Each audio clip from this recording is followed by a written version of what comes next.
I have the newest Mercedes fragrances coming up. Hey Fragrance family, I'm Dave and I'm a fragrance bro, of course your best source for everything fragrance related. Now Mercedes is a brand that everyone has seen, everyone knows about, especially with cars. They make some of the finest cars in the world. They're beautiful luxury cars, and they do have a line of fragrances. Some of them have been popular with the fragrance community, and some of them have kind of been hit or miss. They recently contacted me asking me to make a review of these newer 3 fragrances. Now this is a sponsored video, but all the thoughts and opinions are my own. They don't have any say on what I'm going to say about these fragrances, so I'm going to give you my own thoughts here on this video. Now these fragrances were made to be kind of inspired by the elements of nature. So they have air, land, and sea, or land, sea, and air. You can use them solo or you can layer them together if you wish, and we'll talk about that later too. The bottles and packaging are made with recycled materials and are refillable. And also one really cool thing about these bottles, if you have all 3 of them and you get them on a table and you pull them together, look what they form. They form the Mercedes symbol. I think that's pretty cool. And the fragrances were made by the perfumer, award-winning perfumer, Anne Filippo, who's made classic fragrances, really great fragrances like L'Homme by Yves Saint Laurent, Invictus by Paco Rabanne, La Nuit de l'Homme by Yves Saint Laurent, and many, many more. And before we get started, if you like this type of content, definitely consider subscribing down below. If you like fragrance content, I think you'll really like it here. And if you want a free Mercedes, you could subscribe down below. I'm not guaranteeing you'll get a Mercedes, but it'll be great if you did. All right, first we're going to start with the first fragrance, Land. Now to me, Land is kind of the base of this fragrance trilogy, if you will. It's kind of the bottom notes, I think, if you will. Notes in this are patchouli, cocoa shell, tonka bean, rosemary, camphor, geranium, and fir balsam. Now from the start, I get a lot of the notes that are listed here. Definitely tonka, kind of that sweet, almost vanilla-like smell. Patchouli, yes. There's almost a spicy twinge here, and there's rosemary, and I get that fir in there a little bit as well. It's very warm, pleasant, and inviting. I love this scent. This is one of those scents that I would reach for, especially in fall and winter. Performance on this was pretty moderate. It wasn't super loud, which I think a lot of people are really looking for with this style of fragrance.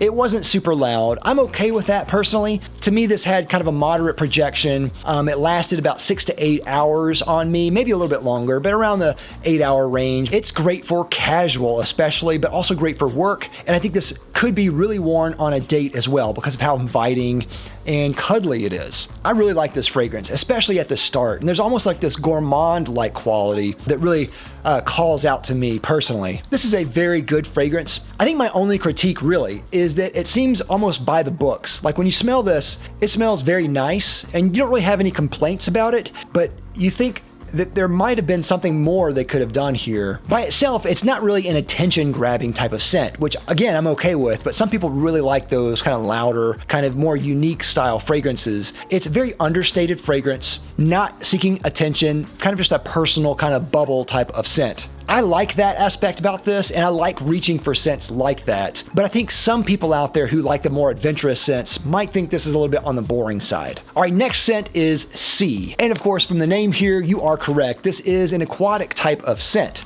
Notes in this are violet leaf, tangerine, seaweed, and leather. And again, this is very much in the aquatic style camp. You get that kind of seawater, almost salty, sweet type of thing. And again, I think this is a little bit on the kind of by the books type of scent. It's very nice and pleasant, but it doesn't smell super unique. I think in some ways, this really reminds me a lot of Invictus, that type of fragrance. And I think a lot of people are going to compare this to Invictus. And I think maybe rightly so. It smells very similar. I mean, it's even made by the same person. Personally, I think this is better than Invictus. I think Invictus goes a little bit too off the rails. I think this a little bit more cleaner, a little bit more to the point. So I do like this a lot better than Invictus. but I can definitely see the comparison here. There's also something about this that kind of reminds me of maybe a chrome summer flanker or something like that. It's something that you smelled before, definitely, but it is very nice. It's very pleasant. This one lasts a good long time on me. It lasted 8 to 10 hours at least on me. It was pretty strong. It had a little bit stronger projection on me. And again, I think the notes here are pretty noticeable. I get like a lot of tangerine at the start. You get the kind of salt seawater thing. You get the violet leaf. As it dries, you get a little bit of the leather coming up. It has has kind of a musky type of feeling, and you get some of the patchouli as well. This is definitely a casual style of fragrance. It's not weird, it's not loud, very put together, I think, but casual especially. This is great for daytime, and of course, better in the warmer weather, I think. Overall, this is a very good fragrance, again, but a little bit by the books and very familiar. I think if you're familiar with fragrances that are like this already, you might be a little bit underwhelmed, but it is still good. It's a solid workhorse aquatic scent that is warm and full. It's pleasant, it's not harsh, and it's stronger than I was expecting for a scent like this. So that's a winner in my book. All right, last is Air. And this one, of course, is more of the top notes type of fragrance, very airy inspired, so it's going to have that kind of airy type of feel. Notes in this are armoise, angelica, petitgrain, and turmeric leaf. Again, this is exactly like what you'd expect. It's very cool, very airy. It's lighter in its feel, but it doesn't just disappear, which I like. I like this fragrance quite a bit. I like the kind of airy, musky, almost fleeting style of fragrance that this is. I think that's really cool. I like reaching for scents that are like this. When I don't want to be loud, I like scents that are like this. Now, I'm not too familiar with the note of armoise. I know I've smelled it in other fragrances, but I'm not really sure exactly how it smelled. But when I looked it up, it said it had a sweet, green, fresh scent that's cool and herbaceous and almost tea-like. And I think that is what I'm smelling a lot of in this scent. I do get kind of almost a tea-like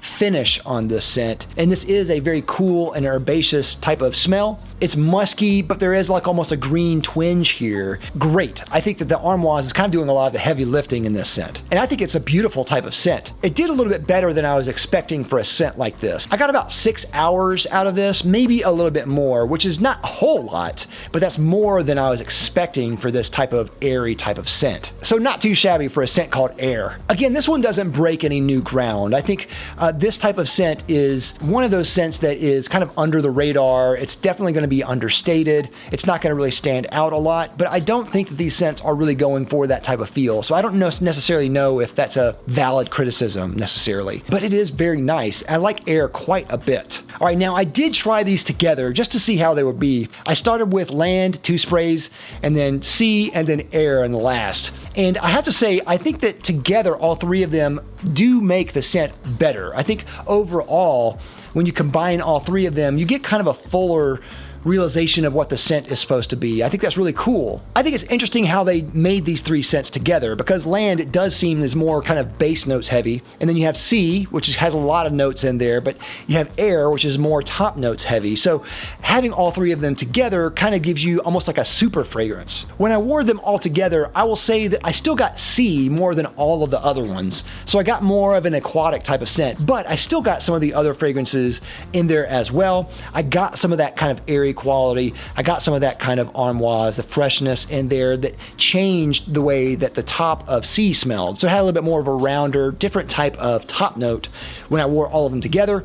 And the base was different too. It did add some kind of woody, spicy qualities. That was really great too. But you get mostly the Sea, that kind of aquatic scent, more than the other 2. Overall, I think this is a very good line, but as I've mentioned before, I think in some ways each of these fragrances on their own are a little bit by the books. So I think if you try one of these fragrances on their own, I think they're going to be a little bit underwhelming for the kind of experienced perfume lover. I think if you just try one, then you may immediately compare it to maybe other fragrances out there that you think are better. But all 3 of them together do actually change it up quite a bit. That's not even mentioning the fact that you can combine 2 of them together and get a completely different change as well. I didn't try every permutation of the combinations that you could try, but just trying all 3 of them together was very cool and interesting by themselves. I think ultimately, I'm not really sure where this line is going. I think they made a safe line that does smell very good. It's not bad at all. I think they're very good and definitely worth checking out at the very least. And I would love to know what you think of the Mercedes line, especially this Land, Sea, and Air if you've tried these. Definitely let me know down in the comments down below. Thank you again for watching. I'll see you next time. I'm Dave with the Fragrance Bros. Bye.